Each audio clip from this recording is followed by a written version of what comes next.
வணக்கம் பிரவீன்குமார். நிச்சயமாக நெல்லை Marxist communist கட்சி அலுவலகத்தை கலப்பு திருமணம் செய்து வைத்ததாக பெண் வீட்டார் சூறையாடிய வழக்கில் வெள்ளாளர் முன்னேற்ற கழக மாநில இளைஞரணி அமைப்பு செயலாளர் பந்தல் ராஜா என்பவரும் மற்றும் 12 பேரும் தற்போது கைது செய்யப்பட்டிருக்கிறார்கள். மொத்தமாக 13 பேர் கைது செய்யப்பட்டிருக்கிறார்கள். பந்தல் ராஜாவுடன் தொடர்புடைய 3 பேரை போலீசார் வலைவீசி தேடி வருவதாக நமக்கு தகவல் கிடைத்திருக்கிறது. இது தவிர இந்த 13 பேரில் பெண் வீட்டாரின் அந்த பெண்ணின் பாட்டி 75 வயதான ஒருவரும் மற்றும் கைக்குழந்தையுடன் அவரது அக்கா இருப்பதால் அவர்கள் இருவருக்கு மட்டும் ஜாமீன் வழங்கப்பட்டிருக்கிறது.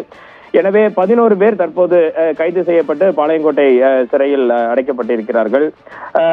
திருநெல்வேலி பாளையங்கோட்டை ஆயுதப்படை அருகே உள்ள நம்பிக்கை நகரை சேர்ந்தவர் 28 வயதான மதன். இவரும் பாளையங்கோட்டை பெருமாள்புரத்தை சேர்ந்த முருகவேல் என்பவரின் மகள் 23 வயதான உதய தாட்சாயினி என்பவரும் காதலித்து வந்தனர். அவர்கள் 2 பேரும் திருமணம் செய்து கொள்ள முடிவு செய்த நிலையில் பெண் தரப்பில் எதிர்ப்பு தெரிவிக்கப்பட்டதாகவும் இதனால் காதலர்கள் 2 பேரும் வீட்டை விட்டு வெளியேறி நேற்று முன்தினம் பாளையங்கோட்டை ரெட்டியார்பட்டி சாலையில் உள்ள மார்க்சிஸ்ட் கம்யூனிஸ்ட் கட்சி அலுவலகத்தில் மார்க்சிஸ்ட் கம்யூனிஸ்ட் கட்சி நிர்வாகிகள் முன்னிலையில் திருமணம் செய்து கொண்டனர். தொடர்ந்து அவர்கள் 2 பேரும் அந்த கட்சி அலுவலகத்திலேயே தங்க வைக்கப்பட்டு இருந்ததாக கூறப்படுகிறது. பிரவீன், இதனிடையே மகளை காணவில்லை என பெண்ணின் தந்தை முருகவேல் பெருமாள்புரம் போலீஸ் நிலையத்தில் ஒரு புகார் ஒன்றை அளிக்கிறார். போலீசாரின் விசாரணையில் மார்க்சிஸ்ட் கட்சி நிர்வாகிகள் ஜாதி மறுப்பு திருமணம் செய்து வைத்தது தெரிய வந்தது.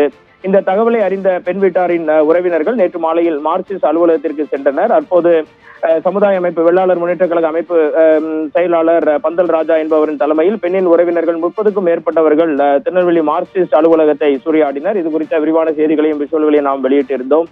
இந்த தாக்குதலில் அங்கிருந்த மார்க்சிஸ்ட் கம்யூனிஸ்ட் கட்சியை சேர்ந்த பெண் வக்கீல் பழனி மற்றும் மாணவர் அணி அமைப்பை சேர்ந்த அருள்ராஜ் உட்பட 3 பேர் காயமடைந்தனர். அவர்கள் திருநெல்வேலி அரசு மருத்துவக் கல்லூரி மருத்துவமனையில் அனுமதிக்கப்பட்டு தொடர்ந்து சிகிச்சை பெற்று வருகின்றனர்.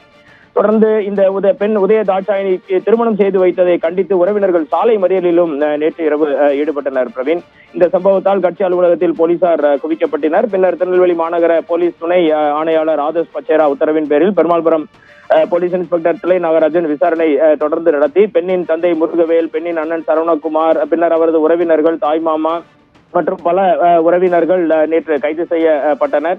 5 பெண்கள் கைது செய்யப்பட்ட நிலையில் அதில் 7 பெண்கள் கைது செய்யப்பட்ட நிலையில் அதில் 2 பெண்கள், ஒரு பெண் வயது மூப்பு அவரது பாட்டி மற்றும் அவரது அக்கா செல்லா என்பவர் மட்டும் கைக்குழந்தையுடன் இருப்பதால் அவர்கள் இருவரையும் ஜாமீனில் விட்டதாக கூறப்படுகிறது. மேலும் இந்த பிரச்சனையில் தொடர்புடைய பந்தல் ராஜாவும் வழக்கில் சேர்க்கப்பட்டு நள்ளிரவில் கைது செய்யப்பட்டார். அவர்கள் மீது அத்துமீறி கும்பலாக ஒரு இடத்திற்கு நுழைவது, மிரட்டல், சூறையாடுவது, பெண்களை தவறாக வார்த்தையில் பேசியது உள்ளிட்ட 9 பிரிவுகளில் வழக்கு பதிவு செய்யப்பட்டுள்ளது. பிரவீன், இதில் நாம் ஏற்கனவே குறிப்பிட்டபடி பெண்ணின் பாட்டி ராஜிலா வயது மூப்பின் காரணமாகவும் பெண்ணின் அக்கா சூர்யா கைக்குழந்தையுடன் இருப்பதன் காரணமாகவும் 2 பேருக்கும் ஜாமீன் வழங்கப்பட்டது. மற்ற 11 பேரும் சிறையில் அடைக்கப்பட்டுள்ளனர். இது தவிர 3 முதல் 5 பேர் இந்த பந்தல் ராஜா என்பவருடன் வந்தவர்களை தொடர்ந்து பெருமாள்புரம் போலீசார் தேடி வருவதாக தகவல்கள் வெளியாகியுள்ளது. பிரவீன்குமார்.